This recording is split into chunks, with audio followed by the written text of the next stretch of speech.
Here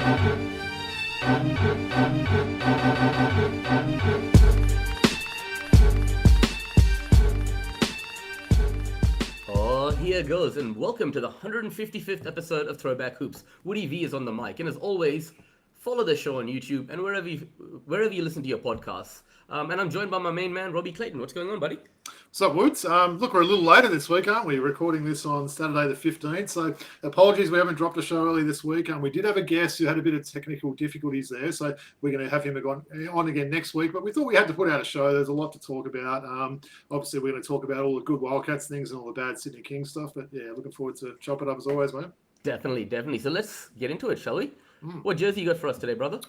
All right, so wearing a jersey of one of our new Atlanta Hawks. So I'll stand up and show you this one and talk a little bit about this guy. And Robbie's wearing the Brooklyn Nets Caris LeVert jersey.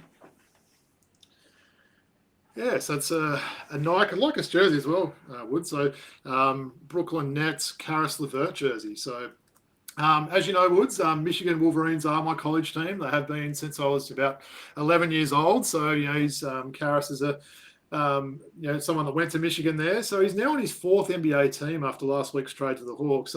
So far, pretty good, I'd have to say. The Hawks are 2-1 with him in. They nearly pinched that game against New York a couple of days ago. But LeVert's been really good in those games. I think he was second leading scorer in game 2, and he had a real good sort of game against New York as well. So pleased to have him on the team. He's someone that comes in with career averages of around 14 points, 4 rebounds, and 4 assists. So very decent player there. I think the only knock on his game, Woods, is the amount of injuries that he has. If you look at his basketball reference page, mate, if the guy plays 70 games in a season, he's doing well there. So that's probably the one knock on him there. Look, he's out of contract at the end of this season, so it's a bit of an audition for the Hawks there. As I said, so far so good. But yeah, I think if he can stay healthy, this is going to be a really good addition to our Hawks. What are your thoughts on Caris there? Yeah, definitely. And I think with Jalen Johnson out, obviously DeAndre Hunter leaving in that trade, bringing Caris LeVert onto our roster is a must. He fills a void right away. He's going to play. He's in good health. He hasn't been in good health, as you mentioned, throughout the season, but he seems to be going through a phase of good health now. So hopefully we can keep him on the floor, and he's definitely going to contribute. You know what I like about him as well is he's someone that, he's not, you wouldn't say he's a point guard. He could probably play a bit of 2 and 3, but he's a really good sort of distributor and ball handler there. So he's that secondary sort of guy you can play alongside of Trey. If Trey's getting double teamed or getting covered pretty well, he's a second guy that can kind of set up the offense, create a shot for himself. He's got a really sweet looking 3-point shot as well. It's kind of an effortless sort of looking shot there. So yeah, pretty pleased to get him, Woods. And I know you're probably going to talk a little bit. You've got the Hawks trade theme as well there. So why don't you show us the one you're wearing today?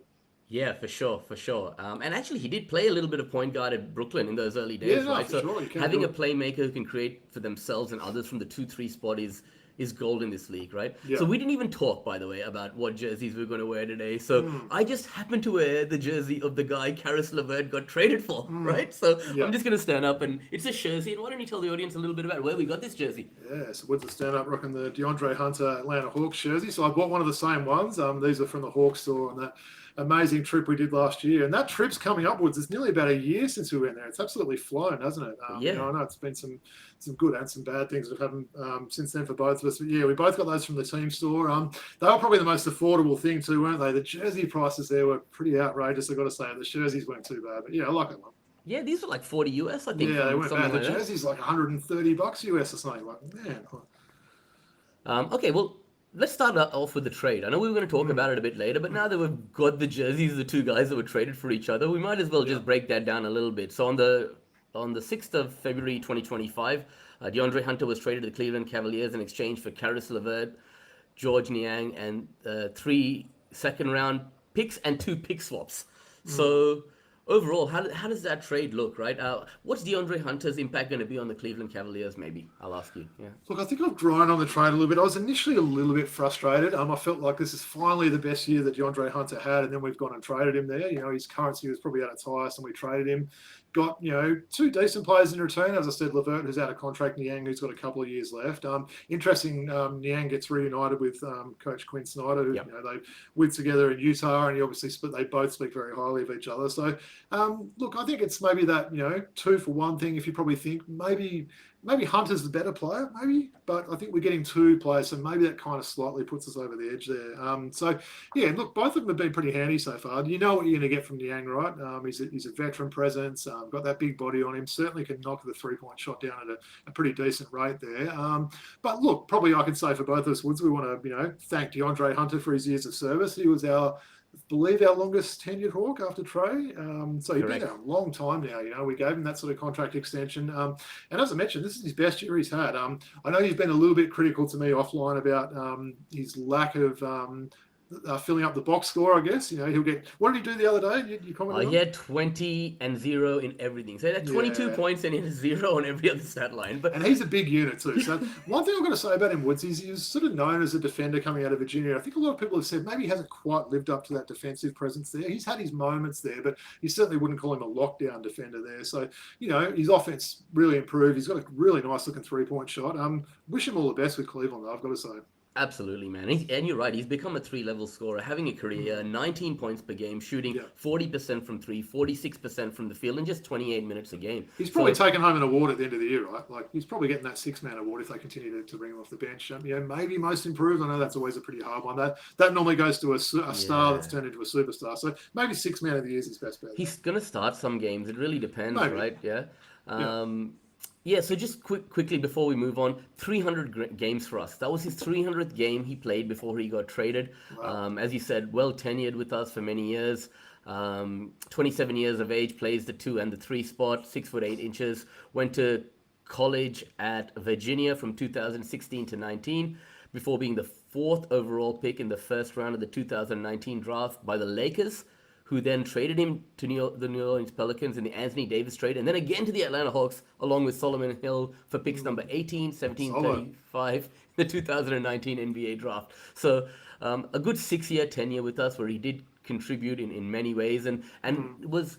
The team had many faces during the 6 years that he was there, right? He was part of that playoff run with Philly, going into a little bit of a rebuild. So he's seen a lot of the different phases. He's had a few coaches, hasn't he? Had a few coaches. You know what's interesting about Hunter, Woods? Obviously, we both got his jersey. Considering he's been there that long, I know we both never had a DeAndre Hunter jersey, and he was actually on my list to get this year. I think, when I get a few more coins saved together, because the prices of these jerseys seem to go up all the time. I was going to get a Dyson Daniels and a DeAndre Hunter jersey, so maybe not with that DeAndre Hunter jersey, unless it's like in the bargain basement for $50 or something. Might consider it then. But, yeah. Yep, but thank you for your services, DeAndre, and we wish you nothing but the best, and welcome, Niang. Yeah. Hey, we also picked up Terrence Mann from the Clippers too. I know this is turning into a bit of a early Hawks talk there, but Terrence Mann, he was the longest tenured Clipper there, wasn't he? Apparently they were pretty sad to see him go. Sort of maybe fell out of favour a little bit with Ty Lue this year, and wasn't getting the minutes he was getting previously. But he's a solid player, right? He's out for the season though, right? Terrence Mann, no. No, you're talking Larry Nance and Vit Krejci. Right, that's right. Definitely healthy and looking good for us. So. Yep. Yeah, no, that was our last edition there. So, and farewell to Bogey as well. While we're talking, players leaving the Hawks there.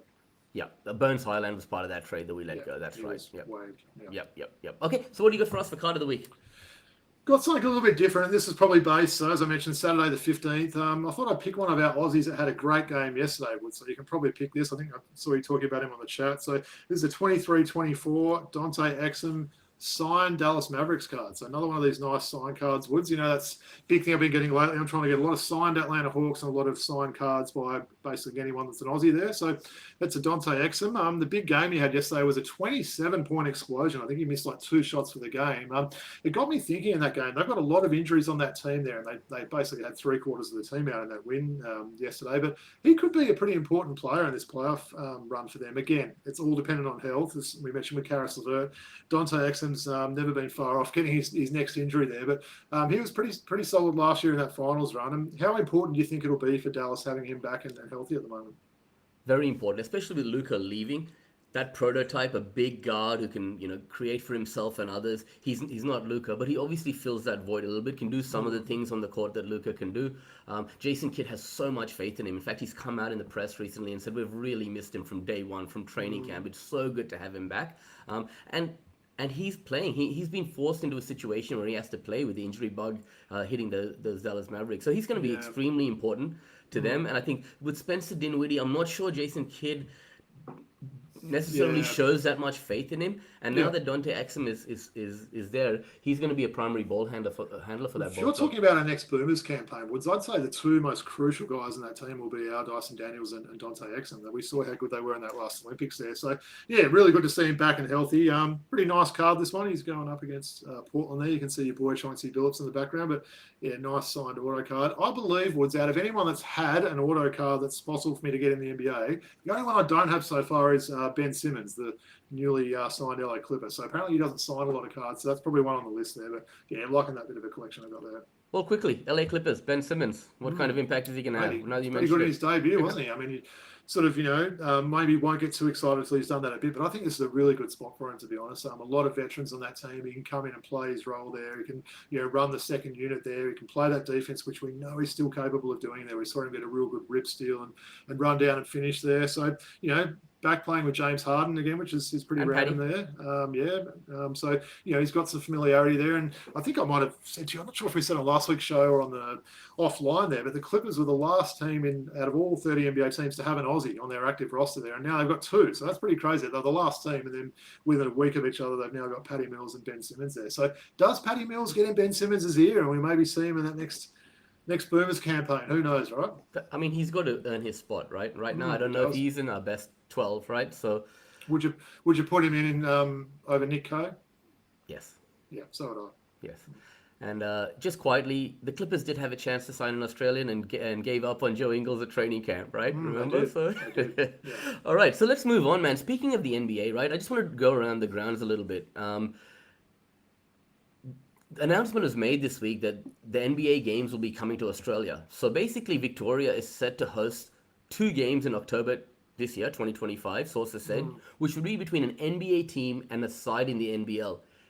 It's still finalizing what that side looks like, if it's an all-NBL team or what it looks like. All states were canvassed as potential options with Victoria. No, they weren't. Ultimately winning the right to host the contest. Well, it's a 2-part question for you. Okay, the first one is this. This is really great because it's just going from strength to strength and building on the relationship that the NBA and the NBL has and the ties that have been built over the last few years with the Next Stars program, with the preseason games, with the NBL teams going out there. This is just building on that, having the NBA have a team come to Australia. And secondly, if they want to learn from some of the mistakes they made from the previous time that we had Team USA here in Australia, some of the learnings around the seating and people paying for expensive seats and not being able to see the game, they got to do a better job this time. Well, let's answer that second part first. It's not going to be played at Docklands this time. It will be played at John Cain Arena, which is obviously a great arena. You're not going to get as many in there, but it's good viewing from all seats. I mean, it was a bit of a debacle, I think, that last game they played. As much as it was great, the Boomers won one of the games there, but I think a lot of people left there with really sour sort of memories and, weren't that happy about how it was, the ticket prices and the views they had there. So I think John Cain would be a good place to have it. Look, it does feel like Melbourne does get all these things. I'm not going to be the full Sydney guy having a go at it. They do call Melbourne one of the sporting capitals of the world, and rightfully so. They do have a great fan base that will support pretty much anything that's played there. But, there's talk they're getting an NFL game next year. They're getting this. It's a bit frustrating living here. But probably the most important thing with that news, though, Woods, is the Hawks are rumoured to be maybe one of 3 teams that could come here. If the Hawks come here, I will seriously walk from my house in Sydney to Melbourne. I know we'd both be there. There's no doubt about it. I'll do anything to get. I know it's probably not going to be cheap, but geez, if we got a chance to see our Hawks play in Australia, how special would that be? I'm going to put this to you. Whether it's the Hawks or not, I think we should go. Yeah, right? True. Yeah. Why not? Why let's not? go. I haven't been to. Last time I was in Melbourne was the 2018 AFL Grand Final when the mighty West Coast Eagles won that game. So I haven't been back in 7 years. Obviously, my brother and his family's there, and 2 of my best mates. So yeah, it'd be a good opportunity to go there. So maybe I'll be down there twice next year for this NFL regular season game, for this NBA preseason game. Bring it on. Awesome, man. I'd love to have a trip with you, right? Yeah, so it'd be awesome. And that second part of the question, the relations between the NBA and the NBL. This is nothing but positive signs for the growth of the game in this country. Yeah. It feels like the NBL is really well known in America now, isn't it? We sort of encountered that, chatting with random guys at Atlanta games last year and stuff like that. You remember that guy we ran into after the game? But yeah, it's definitely well known. Obviously, the Next Star program's been really well done, and that's, but then there's also there's the Montrezl Harrells and this, even sort of going back a few years, getting guys like Al Harrington here, guys that were really well known in America that have come over here, and wow, it's Australia. You still get some people in NBA in America that probably still don't know where Australia is. They think it's Tanzania or whatever that guy called Tasmania, or they think Australia is Austria. You're always going to get that, but I think it's definitely good for the relations now. And hopefully that'll be continue to go forward. Yeah, for sure. What you're talking about is that guy we met at the Atlanta Hawks game that said he was an international recruit for the Illawarra Hawks, right? Yeah, not sure he was. He might have known a bit about him. I'm not sure who maybe had a couple of more cold beverages that night out of him and you, by the way. It was probably a close call, but no, that was all love, wasn't it, after the game? He was a fun guy. It was fun, man. Yeah. Really a lot of fun. Okay, so speaking of a lot of fun, the biggest event, or one of the biggest events on the Australian basketball calendar, is the Gazies, the awards night, and it's always a great show, and I love tuning in. It's always great fun on the red carpet to see all the players come out with their better halves and whatnot. And this year was no different. So you enjoyed it. Why don't you read out the award winners, man? Robbie, and let's break them down a bit. No, I'll read them out. I did enjoy it. One thing, if I had to be a little bit critical, it felt like not maybe the best timing, that it was less than, or it was, about 24 hours before that first playing game between Perth and Southeast Melbourne. So Perth, obviously, we're shown on screen there. They obviously knew Bryce was going to get that award there. That's why they were sort of there, and he had his tuxedo. That wasn't a surprise. But Southeast, you didn't even see the whole show, did you? Even though they were, I don't think anyway, even though they were involved. They were on a plane to Perth during the So that's why maybe the timing wasn't the greatest there, and maybe I don't know. It feels like given there's going to be a week off with this fever break, maybe they could have started those playing games a little bit later. Potentially had all the teams there. Wouldn't that have been nice to actually see Bryce Cotton in the actual building for that there? You heard about Montrezl Harrell as well, right? How he left halfway through the night to attend a Drake concert there. So that was why Kendrick Davis went on stage to accept his award. When I saw Kendrick Davis there, I'm like, what's Kendrick Davis? All NBL second team. What's going on there? And then I realised it was because Trez had left halfway through the night and apparently went to a Drake concert. So I thought that was pretty funny. I wonder if he was doing that goodbye wave that he did to the Sydney fans when he left the venue there. But all right, we'll go through some who the winners were there, Woods. Maybe we can break them down a little bit. So well, look, most valuable player, Bryce Cotton, his fifth MVP, strengthens that argument I've probably had since we started this show that he's the second best player I've ever seen. He's probably had his best season, in all honesty. That's why I just really wanted to get some team success as well. But I don't think anyone in the universe would argue with this award, would they? Well deserved. And look, that's 5 now, if I'm not mistaken. So he's only 2 behind Gaze, right? Yeah. Wow. Okay. Yeah, it's amazing what he's done, isn't it? So Kendrick Davis was second, and Matt Hurt was third there. Look, no doubt about it. Both of them had spectacular, debut seasons here. Kendrick Davis was really impressive. Really like that guy's game. Not sure if he'll be back next year. He might have earned himself some more money. Not sure if I think he will be. Fit in Adelaide works. Maybe another team could poach him. I'm hearing Adelaide's going to lock him out for a few years. Really? Well, there's a team that plays about 25 minutes from where we live that's known to have some deep pockets there. So maybe they could change an aging point guard. They've got to pick up someone like Kendrick. You never know. But so I was really pleased, on a personal note, to see that award. Next one I've got here is Defensive Player of the Year Award. So Shea Illy from Melbourne picked that one up, and that's back to back for him, I believe, isn't it? Yeah, and fair enough, man. Like it just stands out for me the job that he's done, and that Melbourne United team wouldn't be where they are without his services. So yeah.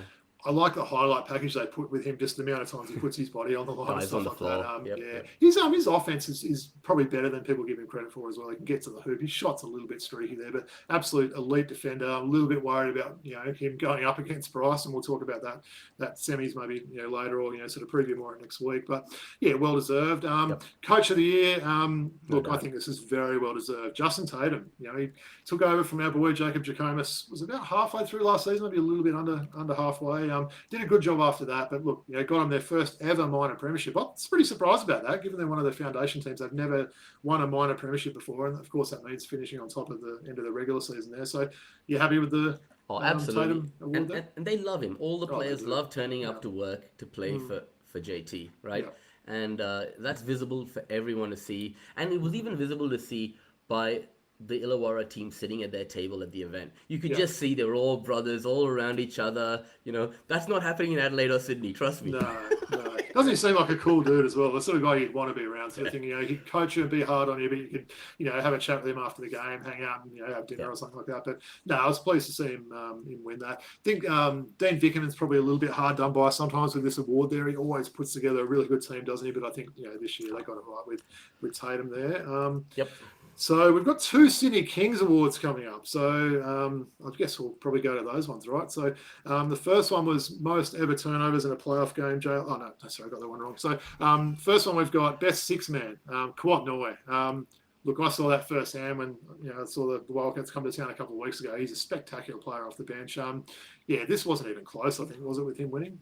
No, not at all. Who else, right? I mean, Dave Hickey's the other guy that you would say was a great but he started a bit too, didn't he? Yep. But yeah, I mean, Kouat Noi. I also thought that he wasn't even the 3 nominated for most improved, which was really stupid to me. I'm thinking Tyrell Harrison played 18 games or whatever, I didn't right? Agree with that you one. know, and it's like we said about that NBA most improved award. It's normally someone that's had a really good season. It's not like someone that's gone from averaging 4 points a game to averaging 11. It's someone that's maybe averaged 12 or 13 that's got up to 20. And so I agree, Kwat Noi could have been in that one there. Well, you mentioned, we'll stick with the Sydney Kings theme. So the Next Generation Award. So I know we were both really disappointed that Wani Swaka-Bullock didn't win this in his 8th season. So we're not a fan of this award, Woods. Let's just call it Rookie of the Year, right?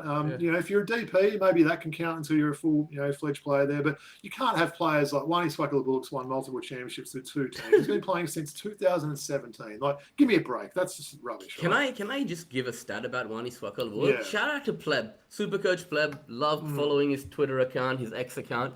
He said Wani Swaka-Bullock went the whole season without blocking 1 shot.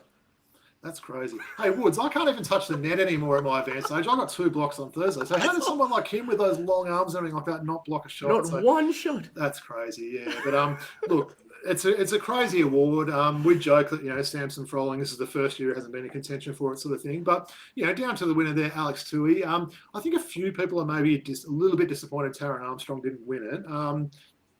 Probably if I was choosing, I would have had Armstrong. I think maybe Alex Tui's maybe got the brightest future there. I just don't think he's been used properly by Brian Gorgian there. So, maybe Taron Armstrong for me. Finished off with a triple-double as well, but you're probably happy with another Kings. I don't really mind because the award is actually being given to an up-and-coming player in his first or second year, as opposed to given to Sam Froling again or whoever. So, no, I'm okay with that. Yeah. So Jesse Wagstaff wasn't in contention for this award too. So they had some sort of cut-off there that you couldn't win it. So, well, the MIP award, Woods Most Improved. You mentioned this guy's name earlier, Tyrell Harrison. It is a funny award, this one. So probably I don't really have any other. If he didn't win it, who would you have liked? I would have given it. Noi wasn't even nominated. Who were the other 2 nominations? I can't even remember. I'm trying to think who the third one was. Yeah. Oh, Ian Clark was no, he wasn't there. No, Ian Clark was 6-man. 6-man. No, Ben Henschel maybe. Henschel. Might have been Henschel because he was on a couple of nominations there. So I mean, look. Harrison was great in the preseason. He was pretty decent when he started there. One thing while we're mentioning Brisbane Woods, they actually won the best general manager as well this season, Brisbane there. So a lot of people are shocked about that. They finished 8th. There's an independent inquiry going on about their training habits and the amount of injuries they've suffered there. That shocked me, that award. But apparently that's voted on by the other teams there. So I guess if they think that's right, then who are we to judge it? But that was a surprise. To be fair, they built a pretty good roster this year, and they were impacted by the injury bug a little bit. But they came 8th. Yeah, that's fair. So surely Illawarra would have been one you would have thought for that sort of thing. They built an even better roster there. They've got some, great inputs. I thought Trey Kell, the third, was a really good signing for them on his 3rd NBL team. Maybe other people weren't going to give him the chance. He ended up making that first All-NBL team, and let's talk about that as well. So I've got to say, I think both All-NBL first and second teams, they got it right, Woods. I'd probably like them to name a 3rd team if I was being picky there. A 3rd team would have been nice to see. But we'll go through the first team. The 3 guys that were the MVP favourites, or the last 3 there. So Kendrick Davis, Matt Hurt, and the GOAT 2 I see, Bryce Cotton, and then Trey Kell the 3rd and Tyler Harvey. So both Hawks making it there. Maybe the only one I could have thought, and I think he might have come out, Casey Prey, that was he maybe a little bit unlucky not to make the first team there. They've rewarded Illawarra with both of their guys. But how did you see that team? I understand Casey being a bit upset, but you look at that backcourt in Illawarra. Take him to the minor premiership. Lead that team.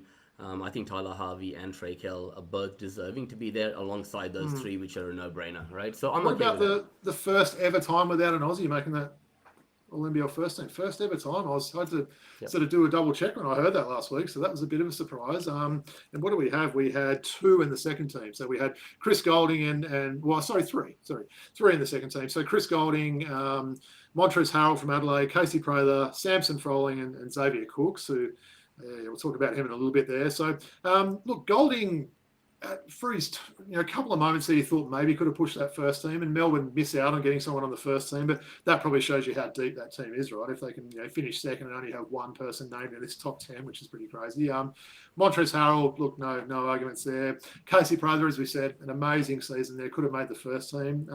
Sam Froling, look, seems to improve every year for me, and your boy Xavier Cook. So, yeah, any thoughts on that second team? Is there anyone you think maybe that was unlucky not to make that? I feel like they got it right. Parker Jackson Cartwright had such a great start to the season, but then fell away, right?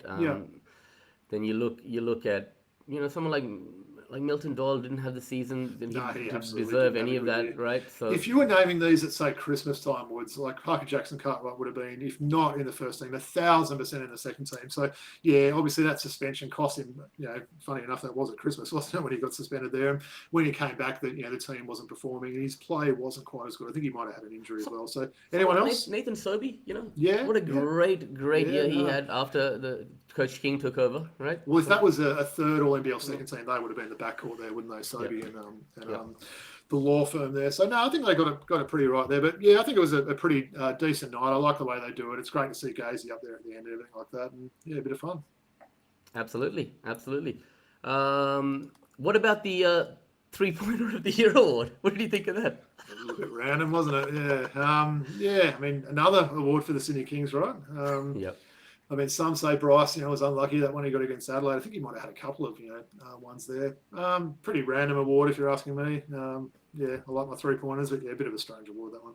Yep. A few retirements we've had during the week. I think Clint Steindl, Jason Kadee, and Dane Pinot all retired. Yeah, so Dane Pinot had sort of broken. They spoke about that at the Gazies, but these other two, they sort of trickled through. And Jason Kadee, I think we've both, liked him. He's been around for ages. Seems like just an amazing teammate there. How deep can they go for him with that Adelaide team? And shout out to Clint Steindl Woods. There's a rumour that I may be rocking his jersey next week, and I'll tease that now sort of thing. But yeah, obviously a guy that's had so much success, was great with my Wildcats for a while. Start off with Cairns back in the day, right? And then also, helped Tassie win that maiden premiership last year. So yeah, both Kadee, Pinot was pretty good, but he wasn't as longevity these two. But Steindl and Kadee, they're really good careers, right? And both seem like really good people and good teammates. Yeah, I still remember Clint Steindl and Cam Glitton as rookies for the Cairns Taipans. I thought, these guys, how talented are these kids, And that just seems like yesterday that their careers came and went, right? And tell you what, it sounds like they were definitely on their terms there. I think Dane Pinot maybe Pinot a few injuries, but I'm sure if Kadee and Steindl wanted to come back next year, the teams could have found a spot for him. Certainly Kadee, maybe Steindl, maybe not, if depending on what Tassie plans on doing, if they want to break the team up. But I'm sure if Kadee wanted to come back, that Adelaide would have had him.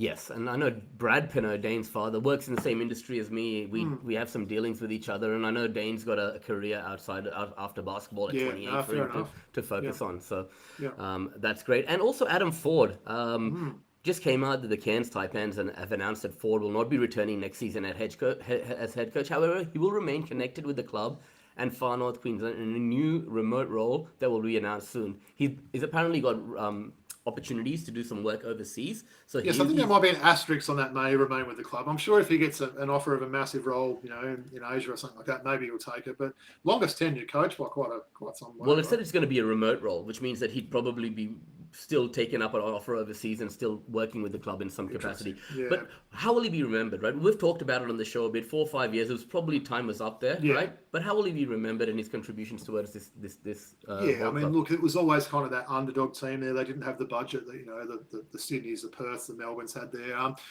We were maybe a little bit critical on him in the last couple of seasons. I always thought maybe he got a little bit too much credit when they won and didn't get any of the blame when they lost. But if you go back to the early years, look, the players seem to really like him. Great recruiter, right? They just nailed their imports over a number of years there. Their track record of getting imports these last 5 years was easily the best in the league, I would have thought. They picked up guys that, people didn't really know and turned them into well-known players.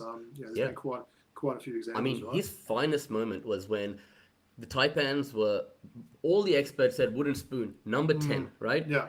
DJ Hogue, Tajia McCall, Shannon Scott. They were minutes away from beating the Kings and going to a grand finals, right? Yeah, So no, that Coach has to stand out as like to take that team that far was absolutely amazing, For right? some reason, I always remember the Baines incident. That'll be something. If you ask me about Adam Forde in 5 years, I'm like, yeah, I remember that game, the Stoush or whatever they call that Brisbane Cairns game when, they basically sort of got into it a little bit like that there. But yeah, look, I think he'll be remembered fondly, and hopefully they can get another coach that will be there for a long time. I think you need that in that sort of community, someone that embraces the remote location and gets behind him there. But no, good luck to him in his next endeavours for sure. I'm hearing Kerry Williams might be in the running to get that job, right? And Interesting. he's served the club for so many years, right? Yeah, So that would be no, nice fair enough. to get someone like that in the Yeah. seat.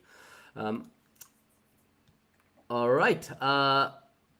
Okay, we talked about the trades, right? The Hawks trade. Now, there was some other moves last week. I mean, we obviously spoke about the big trade with Luka and AD, but there was also a trade with Jimmy Butler, who joined forces with Draymond Green and Steph Curry in Golden State. That's the first one. And also there was a trade rescinded. Mark Williams was traded to the Lakers for Cam Reddish and Dalton Connect. Yeah.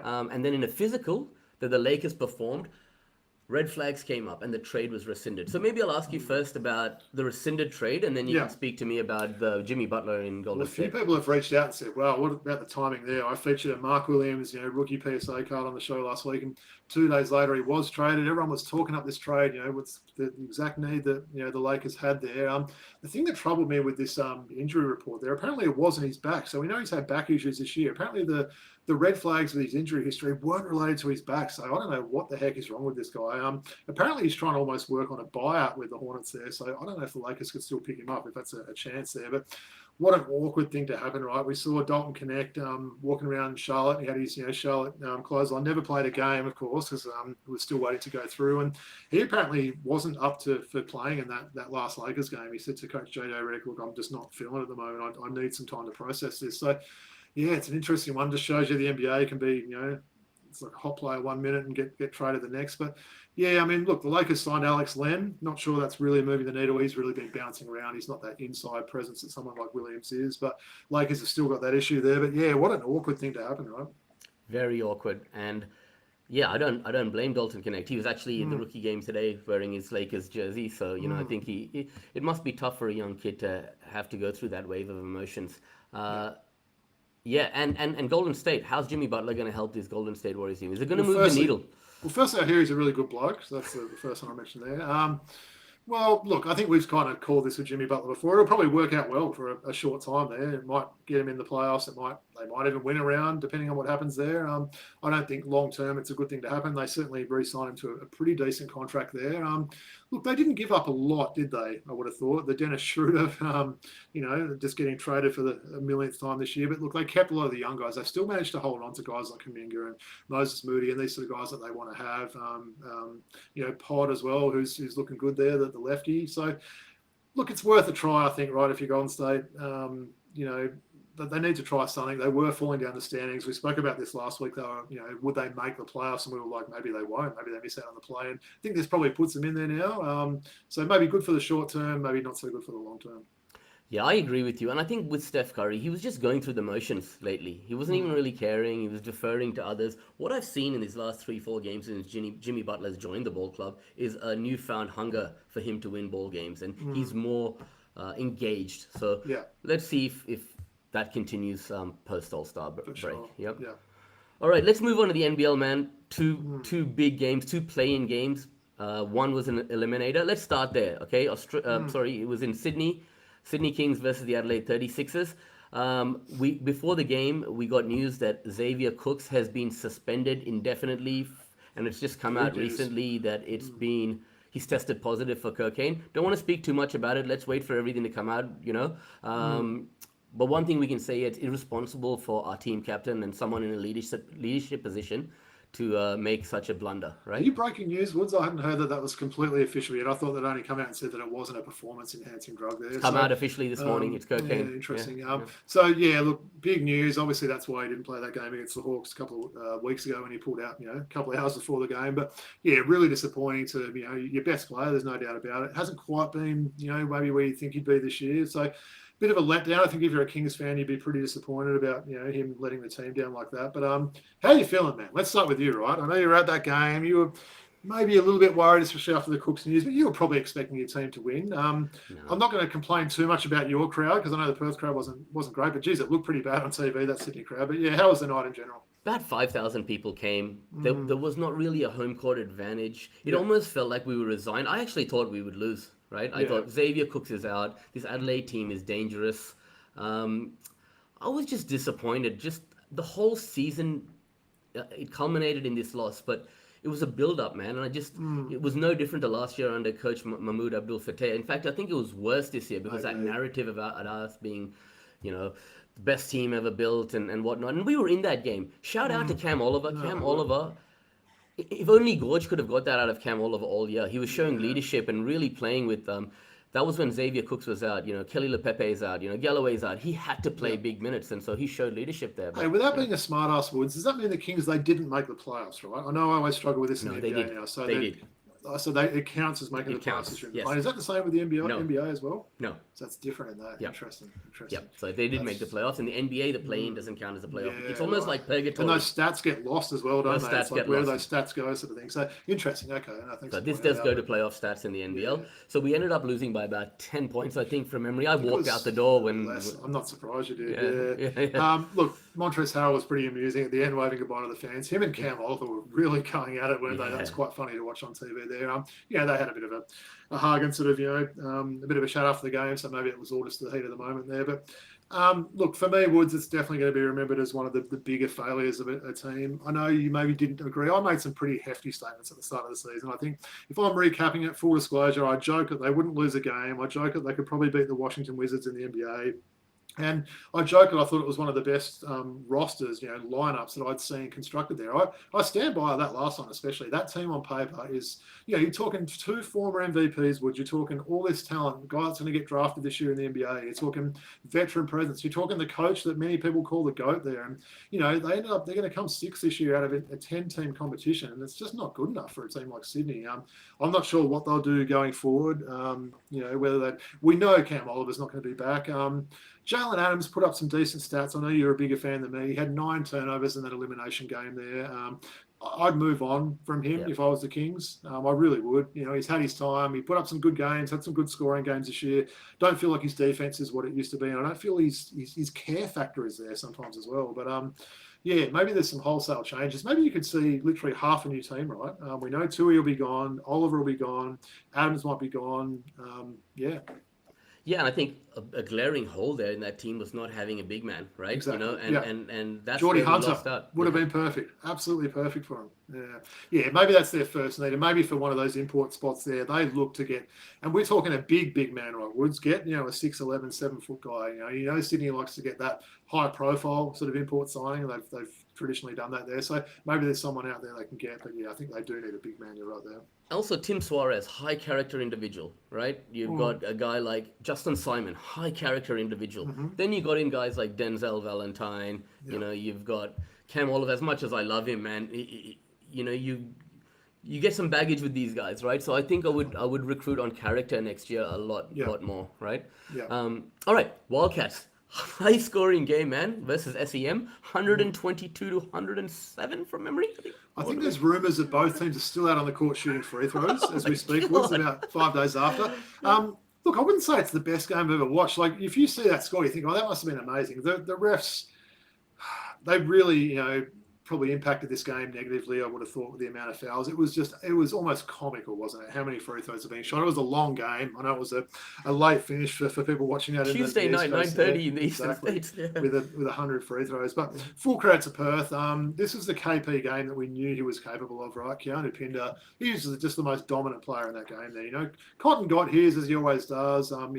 Doolittle was solid. Some of the other guys, the Wildcats, were decent. But I'll remember this is the KP game. He was just dominant at both ends. That's really his greatest game of his career. And I've seen him have great games at He matched Cairns. his career high, didn't he? But this is probably the highest stakes sort of one that he's got. So, and we've spoken about this before. If he can do this, if he plays this way, I've got no doubt in my mind the Wildcats can win their however many championships they've won now. I always lose count, Woods, that. But they could win it this year if he plays like that. But then we also know Keanu Pinder in the next game, or when that semi-final starts against Melbourne, could go for 7 points and 4 rebounds in that game. That's the concern about him. If he can play consistently, look out. Well, what we've seen going into the playoffs is a patch of form where he has shown some consistency over 3-4 weeks, and Yep. hopefully that can continue. The only thing is a bit of a break here that you boys Long have break. between Yeah. games. But and Ty Webster coming back, being fit, Doolittle being fit. It's the You know right what time I, of the year. you know what I Yeah. like now, Woods, is that front line, right? It's not the biggest front line, but you've got Dylan Windler, Keanu Pinder, and Christian Doolittle, all athletes, all long arms, all, can get up the court, all offer something a little bit different with their games there. And they were just getting every rebound in that game. I think we won the rebound count against Southeast by at least 20 there. And those three, there just wasn't a rebound that was going past them. We knew Windler was a good rebounder coming in. That was the sort of, he was a three-point shooter and a rebounder there. Doolittle just, impresses more and more every week. And Pinder there. So, yeah, they may not have the big 7-foot sort of guy there, but geez, they're a good rebounding team. And that just set up the whole play for them, I think, controlling the boards. Yeah, I agree. And Windler just does the little things that the team needs on any Yeah. given day, right? He's just a Yeah. team man. Big fan of him. Yeah. And his contributions can't be understated. Okay, so let's look forward to the eliminator game. So we've got already locked in Perth versus Melbourne, and I think on Wednesday with our guests we'll preview that final series, will, right? yeah. And the other final series we will know who's playing against Illawarra in the other Illawarra, series yeah. in the 1 versus 4. Well, Yeah. I'll get this edited and this will come out tomorrow, this podcast, so people, if they get a chance to hear it before the big game. But elimination game, high stakes, right? A one game, loser goes home, Southeast hosting Adelaide. So I'm really looking forward to this one. And I just heard that Walton's not going to be out. If they win this game, he's going to be available for the 3-game series against Illawarra. So, who you got here? I think for me, Adelaide just coming in with a slightly stronger roster, probably are the favourites here, right? I mean, we saw him play in Melbourne a few weeks ago, didn't we? And Southeast won that game. I've kind of changed a little bit back and forth on this one. At this stage, I may change again, Woods. I've got me told to do that. I'm going to say Adelaide win. I love some of the matchups firstly in this game. We know Adelaide's got that big three. Southeast's got some really good players themselves there. Matt Hurt and Sobey will do theirs. I think the key to this game is Joe Wieskamp. And people might be saying, what are you talking about? So this guy was he 1 of 10 or 1 of 11 against Perth? He was a total non-factor. If he can contribute in this game and score 15 points for Southeast, and Glover can get his, and Big Geordie Hunter, that may be what Southeast needs. But I think I trust Adelaide more at this stage. I think Kendrick Davis, he never has a bad game. King of the mid-range and the long-range jumpers there. Montrezl Harrell will be up for this game. Matt Hurt, not sure there's any D's in his name, is there? I'm thinking about his name there. So there's rumours that Matt Hurt thinks defence is that thing that's around his house, right? So I'm not sure how he's going to go against Montrezl Harrell. That could be ugly there. But good matchups, as I said. I'm looking forward to this one. Yeah, I think Sunday Dech is going to be key. Put him on Serby a little bit there and shut him down, right? Sunday Dech is a great defender, and he's going to be important in this game. All right, thanks, Robbie. Look, a lot of good stuff we covered today, both from domestic point of view and in the NBA. So great. I got a few true or falses for you, and I think we'll just jump into some classic packs after that, shall we? Let's do it. Yep, sounds good. All right, so first one for you, Robbie. Okay.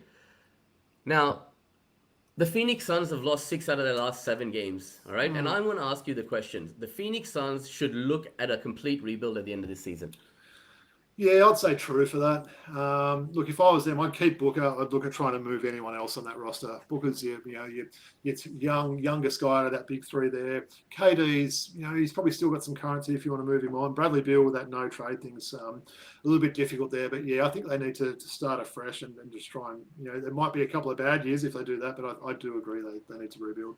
Now, with the Western Conference making so many changes to the trade deadline, Phoenix find themselves in the 11th position, if I'm not mistaken, right? Now, that's a real concern for them. And if they're not even going to make the play-in this year, when they brought these big three together and the highest payroll in the NBA, let me say the highest payroll in the NBA, Robbie, they must be pretty disappointed, right?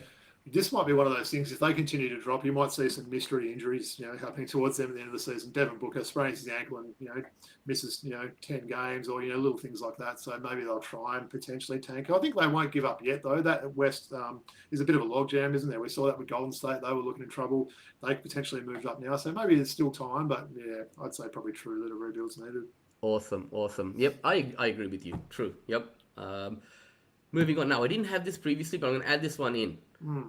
Recently signed former number 1 overall pick Markelle Fultz is going to have an impact with the Sacramento Kings, who he just signed with. I'm going to say a big true for that one. I know we're both fans of Markelle Fultz. I was sort of surprised that he hadn't found his spot on the roster. I thought he was pretty good with Orlando last year, so it's taken to the All-Star break for a team to sign him there. But yeah, we know Sacramento don't have that natural point guard after getting rid of Swipe and the Fox there. They've got Levine, they've got, Malik Monk, perhaps, both playing a little bit out of position there. I think Fultz could be good. Great defender, improved shooter over the years. He's never going to be an amazing shooter, but I like this signing for the Kings. Yeah, me too, man. Really happy for him, right? Because he's gone through some hardships. Did you see him sitting on the sideline yesterday at the Sacramento game? I didn't see any of that game yesterday, actually. No. Yeah, he's rocking the Jeremy Shohan, Simon Phoenix, Demolition Man haircut now with the highlights in the hair. So he's looking good, looking good. All right. Now we saw Pete Hooley interview Lance Stevenson at the Gazeys. There's a lot of conjecture, talk, rumors going around about the possibility of Lance Stevenson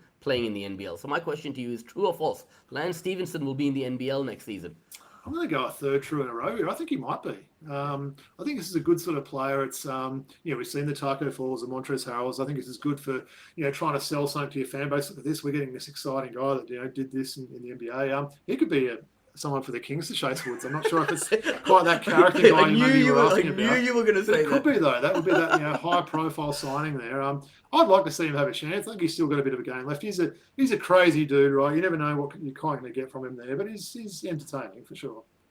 I'm going to say false, but it's possible. It's possible, right? Yeah. Hey, by the way, while we're on the topic of that, you were talking about Jalen Adams, you'd part ways with him, etc. I was talking to a lot of the members at the game. I got to give a shout out in a second, but I was talking to a lot of the members at the game, and they're like, Jalen doesn't want to go to Europe and play a bit part role on a off the bench on one of those European teams. So wouldn't surprise to see him go to New Zealand or Cairns, stay in the NBL and stay in this league, because he can be the man and start in the NBL, right? Maybe. So wouldn't surprise me.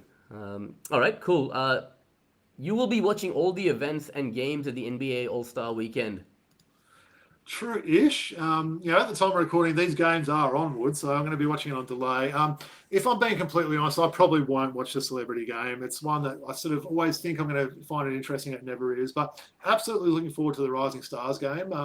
Love that roster that our boy Zachary Sachet is on. He's got Sarr, and I think Wemby's on that same team as well there. So looking forward to watch that. The big one for me though, Woods, it's the 3-point shootout. It's my favourite event. I believe it's the best event of the All-Star Weekend. And for those that haven't seen the field for that, wow, it is loaded. We're not talking the dunk comp with, a guy that's playing in the G League and Max McClung and, a couple of rookies there. This is all guns playing in this. No Steph Curry, which is a little bit disappointing in front of his home court. I'm not quite sure what the reason for that. I know they were trying to get him to play Caitlin Clark in a shootout. Didn't happen. But literally, a lot of gun players in that. Our boy Norm Powell's in it as well. So I'm hoping he goes in. I know my daughter's going to be cheering on her favourite Buddy Hill tomorrow when we watch it. Said to her yesterday, we've watched every 3-point comp since she was about 2. That was when she decided Buddy was her favourite player at that age there. So looking forward to watch it. It should be good, right? The 3-point comp.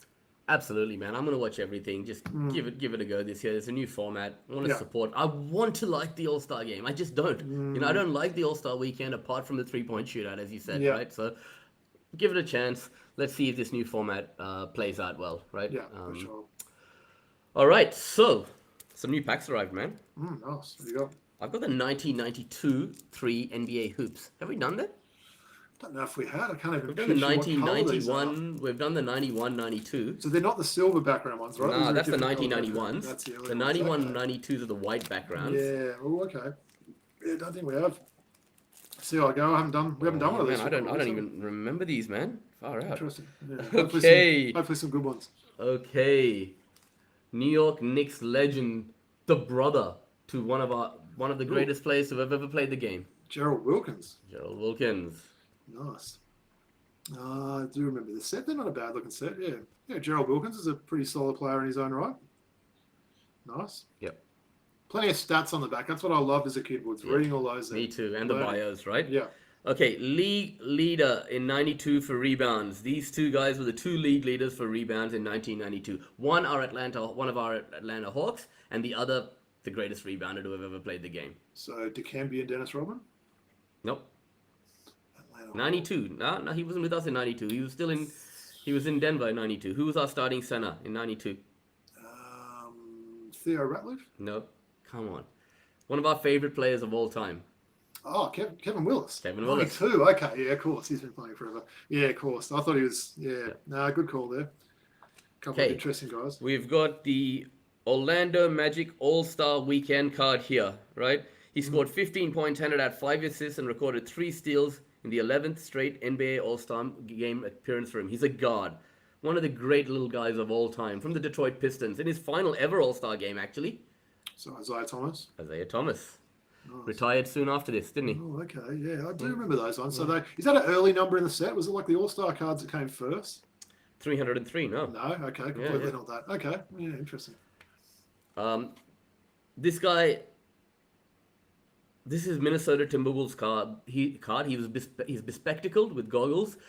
Mostly known for his time with the Utah Jazz. Earl Bailey. Yes, lived in Salt Lake City ever since, and done a lot of good One of the work more in the community. unique first names you'll ever see as well. Yep. I wonder if that's short for something. Does it say on the back? Does it say Thurl on the back? It's not like a... Thurl Lee Bailey. No, yeah. Interesting. Yeah. Okay, the Rain Man, one of the great dunkers to ever play the game. Nice, Mr. Sean Kemp. Sean Kemp. That's a nice card. Very nice card. Yeah, we definitely haven't had this this set before, have we? All right, his son is one of the 3 Cleveland Cavaliers to make the All-Star game this year. I'm talking about Denver Nuggets guard, Mr. Winston Garland. Yeah, we've been pulling Winston Garland a bit. I haven't quite had his Golden State card the other day, but yeah. What height was he, Winston Garland?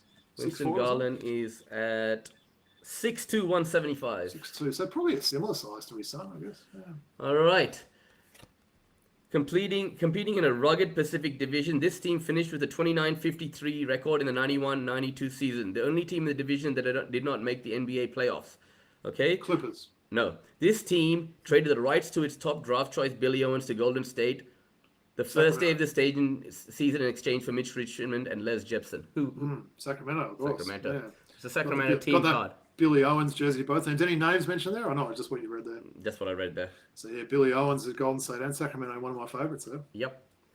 Okay, awesome. Most known for his time at the Rockets, you've got his jersey, his champion jersey, number 20 guard. This is Golden State card, but I remember him Super on this. Mario. Yep. Mario Ellie. Yeah, someone that was playing all around the world in some random places there, and managed to find a home in the NBA. Yeah, for sure. Yeah. Big forward center from the Dallas Mavericks, number 43. James Donaldson. Nope. Terry Davis. Terry Davis, exactly. Yes. Yep. Okay, big lefty. Yep. Remember him with Miami as well? Yep, I do. Rest in peace. Okay, a lot of conjecture has been going on as to what actually happened leading up to the death of this man, who would have been one of the greatest, would have been a Hall of Famer, multiple-time All-Star if he didn't, if this didn't happen. Number 35, Celtics, guard forward. Of course, Reggie Lewis, yeah. Yeah, I was a big fan of this guy back in the day. Woods loved the way he went about it there. So, yeah, he was the future for Boston, wasn't he? The big 3 was on their way out. He was supposed to be the next one. And, yeah, really fascinating documentary on YouTube about what actually happened. Because there's all these rumors coming around that, it could have been self-inflicted, but his mom vehemently denies those rumors. Yeah. So really interesting to see that. Okay, big man, number 23, forward center. It's a name for the Bullets. Yeah, played through the 80s with Philadelphia, Chicago, Washington. Went to Albany State. He was drafted back in the 70s, man, from memory. Yeah, 1979, 8th round. Gilmore? Charles Jones. Charles Jones. Would have been a hard one for you to get. Yeah, definitely. Oh man, the Holy Grail card. One of the greatest little man, the Holy Grail jersey, sorry. Okay? Not the Pac-Man. Yes, the Pac-Man. Yes, anyone knows that is the jersey is my most want to get, Robert Pack. I'll be happy with any team, whether it's Portland, whether it's Denver, whether Denver would be the one you'd want. That'd be a nice one, but you just cannot find it. That's a cool card there. Pretty cool pack as well. That was good, yeah. We haven't seen many of them, so no, I like that one. Awesome. Right, thanks, Robbie. All right, so why don't you take the audience out with where we can be found, all of that jazz. Absolutely, yeah. So please make sure you like, rate, and subscribe on YouTube or wherever you listen to your podcast. We can be followed on X at Throwback Hoops, Instagram throwback.hoops, and email address throwbackhoopspodcast@gmail.com. Patreon for anyone wanting to pledge a couple of dollars to help, with the production costs. We'd really appreciate that, and really appreciate everyone tuning in as always. Thanks, Robbie. And I just got to say one thing, right?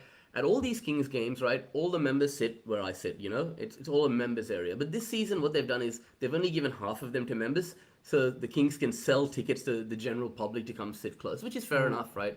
Yeah. And the 3 seats next to me are always different people come and sit every week, right? And you know me, I'm always building relationships, talking basketball with them. Yeah. That's what I'm like. So I promised the two boys sitting next to me, Leo and Liam. I hope I got your names right. One from Vaucluse, one from Bondi. Great sitting next to you. Thanks for the company. Maybe it was your first Kings game, but please come back to more, right? Shout out to them. Yep. Any new fan? I want to give a shout out as well, Woods. I didn't have this scripted. I mentioned it earlier. So my daughter Emily, right? Really proud dad moment this week. So she tried out for the school basketball team. She's just started year 4 this year. So obviously primary school goes up to year 6 in Sydney. I know it's different in some states. She made the team. So she was the only 4th grader in the boys or girls that made it. So she's playing against all these big year 6s and stuff. But she was so stoked. We've been doing a lot of practice together. So yeah, really, really proud of her. Best friend in the world and my daughter Emily. So shout out to you. Oh. Well done, Ems. Really looking forward to seeing how you do as well, being the only 4th grader on that team, right? Absolutely, yeah. Congrats. All right, so as Robbie said, we did have a little bit of a technical difficulty with our special guest, a very special guest, mind you, and we'll be having him on later this week. So any final thoughts, Robbie? No, looking forward to check out some of this All-Star stuff. And as I mentioned, really looking forward to watch this elimination playing game tomorrow. It's going to be really exciting there. So get out and support that one. Hopefully we'll get a better crowd than we've had in Perth and Sydney. And everyone enjoy the break, I guess, next week. No NBA, I think, until next Thursday, right? So maybe a good time to catch up on your TV shows or something like that. Woods, Love Island or something like that. But can't wait for it to all be back again next week. Thank you, Robbie. And from Robbie and I and the whole team at Throwback Hoops, until next week, it's peace out. Thank you.